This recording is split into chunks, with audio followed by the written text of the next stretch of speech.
اب سوال یہ ہے کہ فما جزاء من یفعل ذلک منکم، جزا کی میننگ کیا ہے؟ جزا کا مطلب ہوتا ہے بدلہ. بدلہ مطلب جو کام کیا گیا ہے اس کے عوض میں کیا ملتا ہے اس کو ہم بدلہ کہتے ہیں. تو جو لوگ ایسا کرتے ہیں ان کا بدلہ کیا ہوگا؟ یعنی جو لوگ صرف کتاب کے ایک حصے پہ ایمان لاتے ہیں عملی طور پہ یا قولی طور پہ، ان لوگوں کا بدلہ کیا ہوگا؟ آپ بتا سکتے ہیں؟ چلیے کوئی ضرورت نہیں بتانے کی، وجہ ہے کہ یہ چیز سامنے خود قرآن میں موجود ہے. الا خزي في الحیات الدنیا، جو لوگ ایسا کرتے ہیں کچھ حصے پہ ایمان لاتے ہیں کتاب کے، ان کے لیے پہلی چیز تو یہ ہے کہ دنیاوی زندگی میں رسوائی ہے.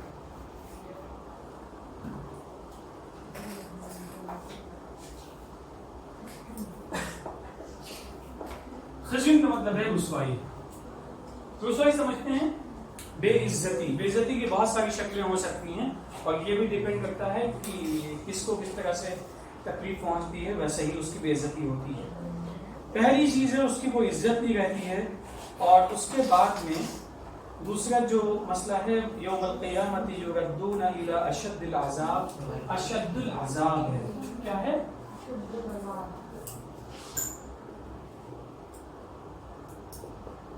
عذاب ہے.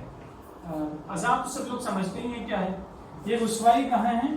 دنیا میں. اور یہ عذاب کہاں ہے؟ آخرت میں. تو آپ سمجھ لیجیے کہ ہم لوگوں کی زندگی میں رسوائی یا ہم لوگوں کی زندگی میں کوئی پریشانی اس طریقے کی پیش آتی ہے ابھی اس دنیا کی زندگی میں، اس کا مطلب یہ ہے کہ اللہ نے جو احکامات دیے ہیں قرآن مجید میں، ڈوز اینڈ ڈونٹس جو بھی بتائی ہے، جو بھی گائیڈنس ہمارے پاس میں ہے، اس کے مطابق اگر ہم جی نہیں رہے ہیں، صرف زبانی کہتے ہیں کہ مجھے اس پہ ایمان ہے، بڑی محبت ہے، بڑی عقیدت ہے، قرآن کہتا ہے کہ جب بھی کوئی مذاق اڑائے تمہاری کسی چیز کا تو وہاں سے سچویشن کو اوائڈ کرو. لیکن ہم جا کے مقابلے پہ کھڑے ہو جائیں، نہیں تم نے کیا کیسے ایسے. قرآن کہتا ہے کہ اوائڈ کرنا ہے، ہم مقابلے پہ آ جائیں. اب نقصان کس کا ہوگا اس میں؟ اب اس لیے ہمارے نقصان ہوگا یقینی طور پہ.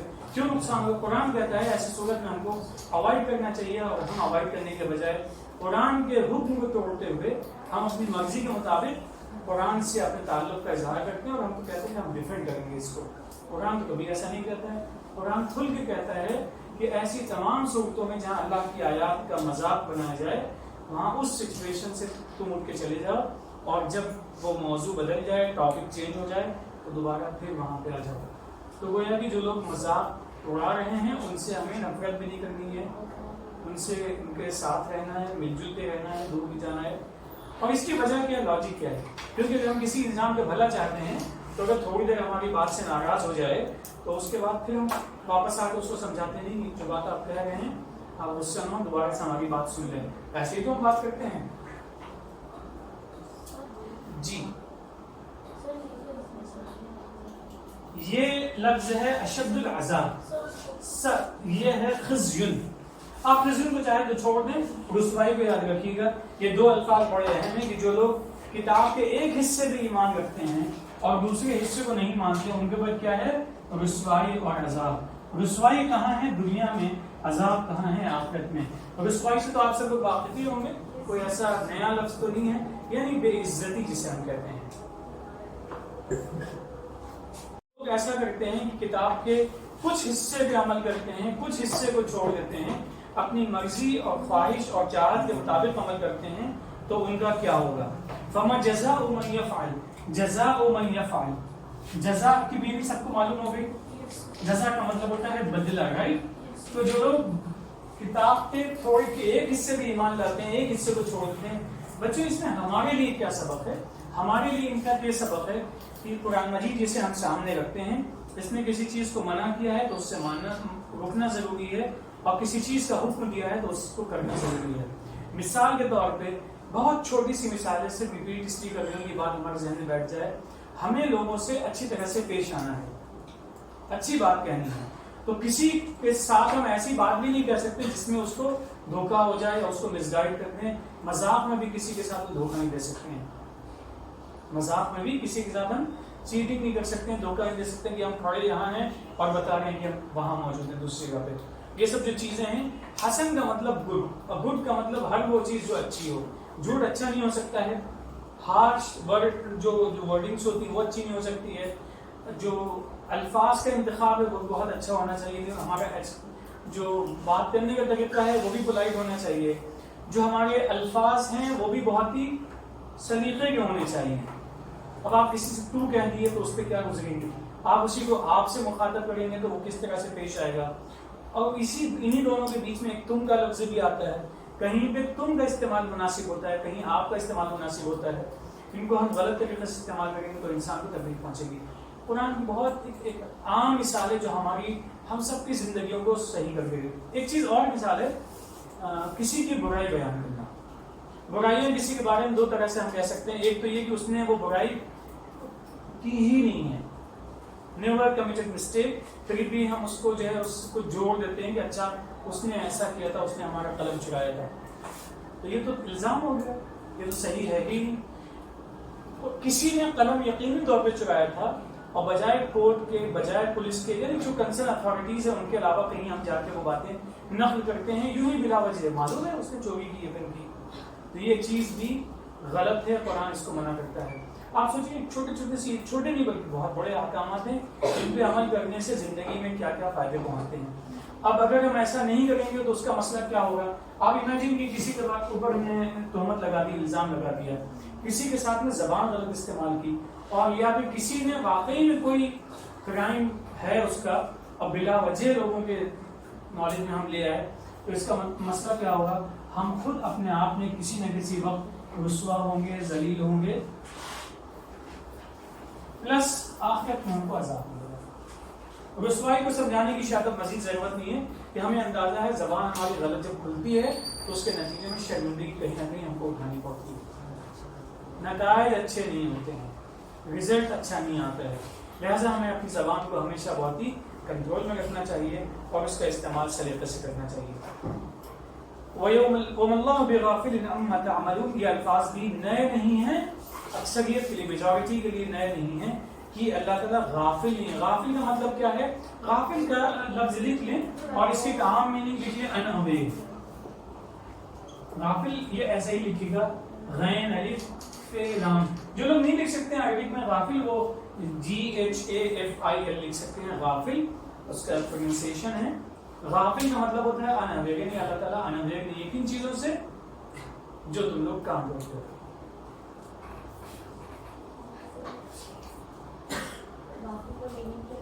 غافل کا مطلب ہے ان ابے، جس کو ہم کہتے ہیں ناواقف. ناواقف سمجھتے ہیں، انأویہ سمجھتے ہیں، دونوں نہیں سمجھتے ہیں.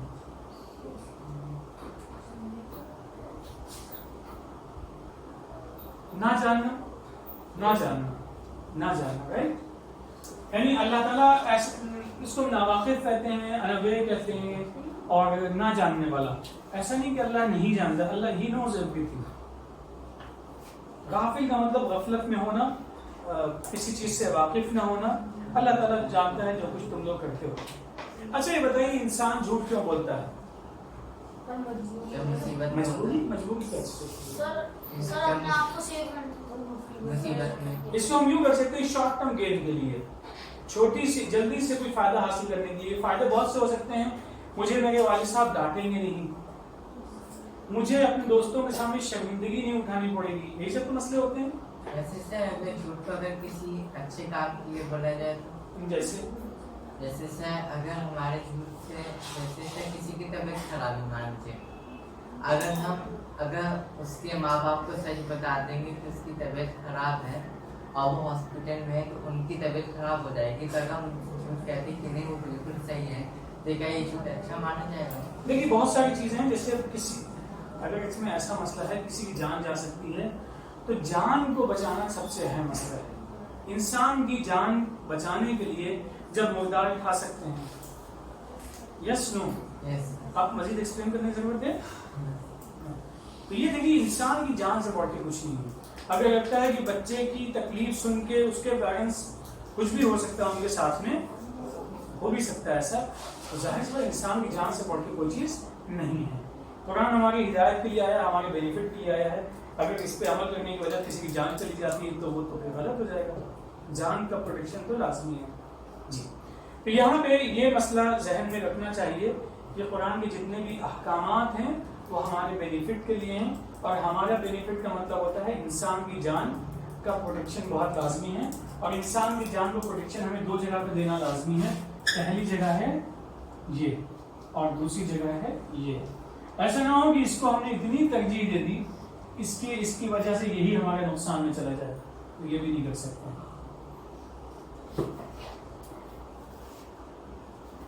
تو ایک تو نقصان یہ ہوگا کہ انسان دنیا میں رسوا ہوگا، ذلیل ہوگا، اس کا جو رسپیکٹ ہے سوسائٹی میں وہ ختم ہو جائے گا.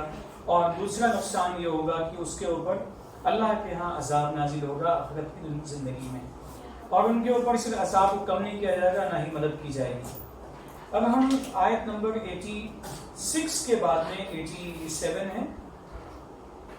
اس میں چلنے سے پہلے ایک چیز کا ذہن میں رکھیے گا، آپ میں سے کسی کو معلوم ہے کتنے رسول اور کتنے انبیاء دنیا میں آئے ہیں اللہ کے پیغام پر؟ یہ یوں کہیے ان شارٹ میسنجر کتنے آئے ہیں؟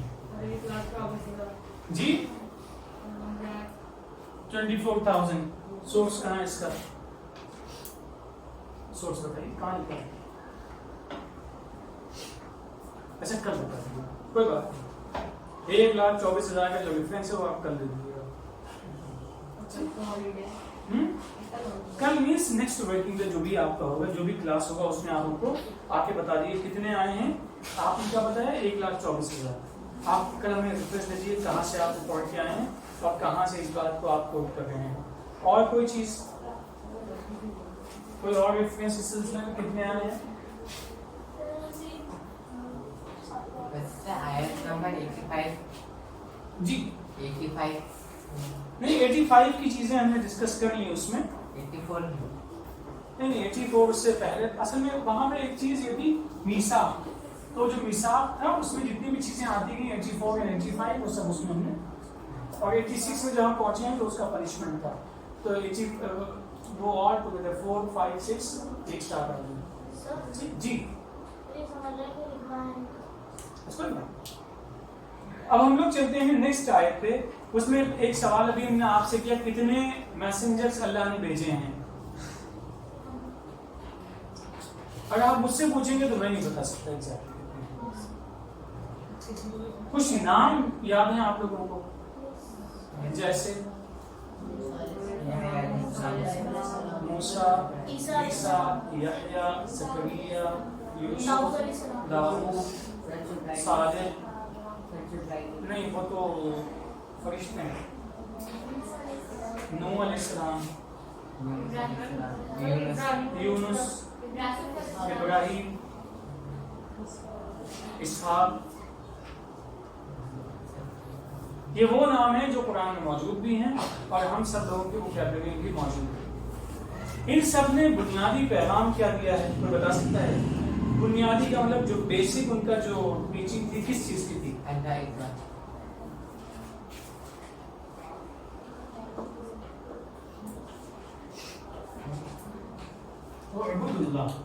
اللہ کی عبادت کرو کیونکہ اللہ is one, he is one.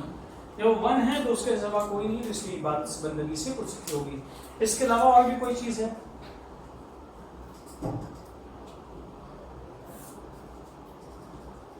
چلیے دوسرا سوال یہ ہے کہ شیطان ابلیس جس کا نام آپ لوگوں نے سن رکھا ہے، جب اللہ نے حکم دیا کہ سجدہ کیا جائے آدم کو تو اس وقت میں ابلیس نے سجدہ کیوں نہیں کیا تھا؟ اس نے پہلا کام یہ کیا تھا، جو لفظ آپ کے ذہن میں اور آپ کے نوٹ بک میں موجود ہے وہ ہے ابا. ابا کا مطلب ریفیوزڈ. اس نے فوراً اللہ نے جو حکم دیا تھا اس کو ریجیکٹ کر دیا تھا، مجھے ماننا ہی نہیں ہے آپ کی اس بات کو. وجہ اس کے بعد میں مینشن ہے، کسی کو معلوم ہے؟ استکبر.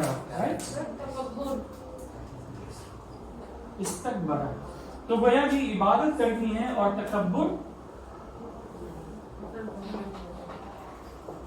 نہیں کرنا ہے. عبادت کرو اور تکبر مت کرو. تکبر کے نقصانات کیا کیا ہیں؟ تکبر کا سب سے پہلا نقصان یہ ہوتا ہے کہ انسان کے سامنے صحیح چیز موجود ہوتی ہے لیکن اپنے اسی بلا وجہ کی فیلنگ اور تکبر کی وجہ سے وہ کیا کرتا ہے، صحیح بات کو ایکسپٹ کرنے میں اس کو تکلف نہیں کرتا، نہیں تکلف کیا بلکہ اس کو ایکسپٹ کرتا ہی نہیں ہے. ترجمہ آپ دیکھ لیں پھر چیزیں واضح ہو جائیں گی.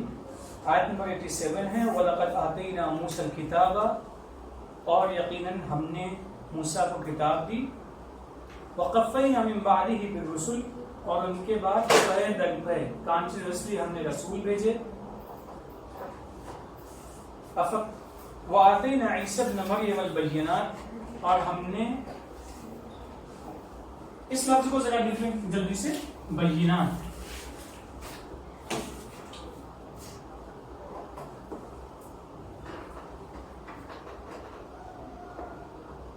سب کو صاف دکھ رہا ہے؟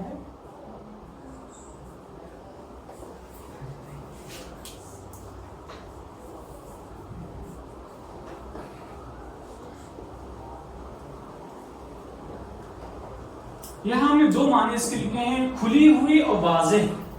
واضح کا مطلب کیا ہے؟ جس کو فردر ایکسپلین کرنے کی کوئی ضرورت نہیں ہے، کھلی ہوئی، واضح۔ کھلی ہوئی کا مطلب یہ دروازہ کھلا ہوا کہتے ہیں، بلکہ جو باتیں بڑی اوپن ہے، اس میں کوئی بہت ڈیٹیل میں جانے کی ضرورت نہیں ہے، خود بخود سمجھ میں آنے والی چیز ہے۔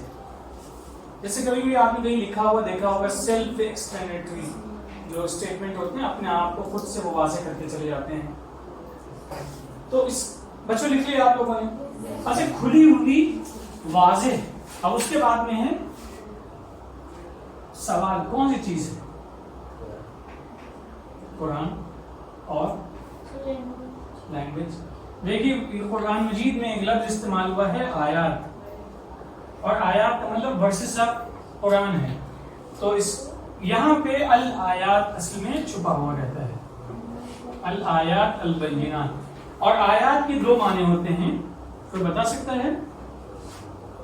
ایک قرآنک ورسز ہیں، قرآن کی جو آیات ہیں، الف لام میم ذالک الکتاب لا ریب فیہ آیات ہیں، اور دوسری چیز ہے سائنس نشانیاں، SIGN سائنس نشانیاں۔ تو یہاں پہ دیکھ لیں، یہاں پہ ناؤن کے بجائے ایڈجیکٹیو مینشن ہے، ناؤن نہیں ہے، چونکہ اس میں ہی بات مکمل ہو جاتی ہے۔ الآیات البینات، جو بھی کھلی ہوئی نشانیاں ہیں۔ اور ہم نے عیسیٰ ابن مریم کو بینات دی، یعنی کھلی ہوئی آیات بینات دی۔ آیات بینات کا مطلب کیا ہو گیا؟ کھلی ہوئی، واضح۔ اب ہم نشانی کے بجائے آیات کر لیتے ہیں۔ آیات کے دو ترجمے ہیں، آپ سمجھ جائیں گے کہ ان کو بھی کتاب ملی تھی، تو جو کتاب ان کے پاس میں تھی وہ بھی بہت آسان تھی، اور جو اس کتاب میں نشانیاں تھیں وہ بھی بہت ہی آسان تھے، بس ایک لوگوں کو سمجھنے کی ضرورت تھی۔ ایسے قرآن کے تعلق سے کیا خیال ہے آپ لوگوں کا؟ آسان ہے کہ مشکل ہے؟ کہیں کیسے بتا آسان ہے؟ میں نے سن رکھا ہے اس لیے اللہ نے کہاں بتایا ہے؟ ایک آیت ہے لقد یسرنا القرآن، اس کا ایک جز ہے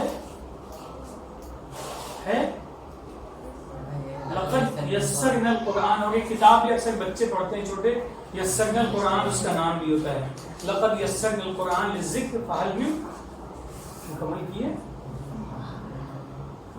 مدکر۔ جی یہی ہم نے یقینی طور پہ قرآن کو آسان کیا ہے۔ تو گویا کہ آیتیں ان کے لیے کھلی ہوئی تھی، جو ورسز تھیں اس بک میں وہ بھی بہت ہی واضح تھی، صاف تھی، اپنے آپ سمجھ میں آنے والی تھی، پلس جو نشانیاں مینشن تھیں اس کے اندر کی جو کریٹر ہے اس کے جو کریشن ہے اس کے ریفرنسز جو اس میں مینشن تھے وہ سب بھی سمجھ میں آنے والے تھے۔ ابھی جو اپنے آخری جملہ ہے کریٹر کے کریشنز کے جو ریفرنسز تھے، جیسے قرآن میں آپ نے دیکھا بہت ساری مثالیں ہیں، افلا ينظرون الى الابل كيف خلقت، یاد ہے کسی کو؟ اونٹ کو کیوں نہیں دیکھتے ہو کہ کیسے پیدا کیا؟ جو آسمان سے پانی اترتا ہے اس کو کیوں نہیں دیکھتے ہو؟ تم زمین میں چلو تمہیں بہت ساری چیزیں نظر آئیں گی، قل سیروا فی الارض، زمین میں چلو دیکھو جو لوگ پہلے گزر چکے ہیں ان کا انجام کیا ہوا تھا۔ تو یہ چیزیں ہیں جو ہم کو سمجھائی جا رہی ہیں اس حوالے سے۔ ترجمہ اس میں اس طرح سے ہے کہ ہم نے موسیٰ کو بھی وَلَقَدْ آتَيْنَا مُوسَىٰ الْكِتَابَ، ہم نے موسیٰ کو کتاب دی، اور ان کے بعد ہم نے ایک کے بعد ایک رسول بھیجے، اور ہم نے عیسیٰ ابن مریم کو کھلی ہوئی آیات دی، اور ہم نے روح القدس کے ذریعے سے ان کی مدد کی، یعنی جب بھی ان کو کوئی خاص ضرورت پیش آئی تو جبرائیل امین نے ان کی مدد کی۔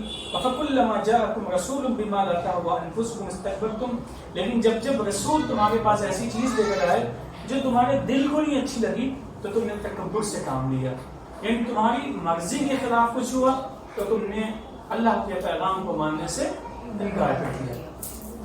فَفَرِيقًا كَذَّبْتُمْ وَفَرِيقًا تَقْتُلُونَ، تو کسی کو تم نے جھٹلا دیا اور کسی کو تم نے دبا دیا، کچل دیا، قتل کر دیا.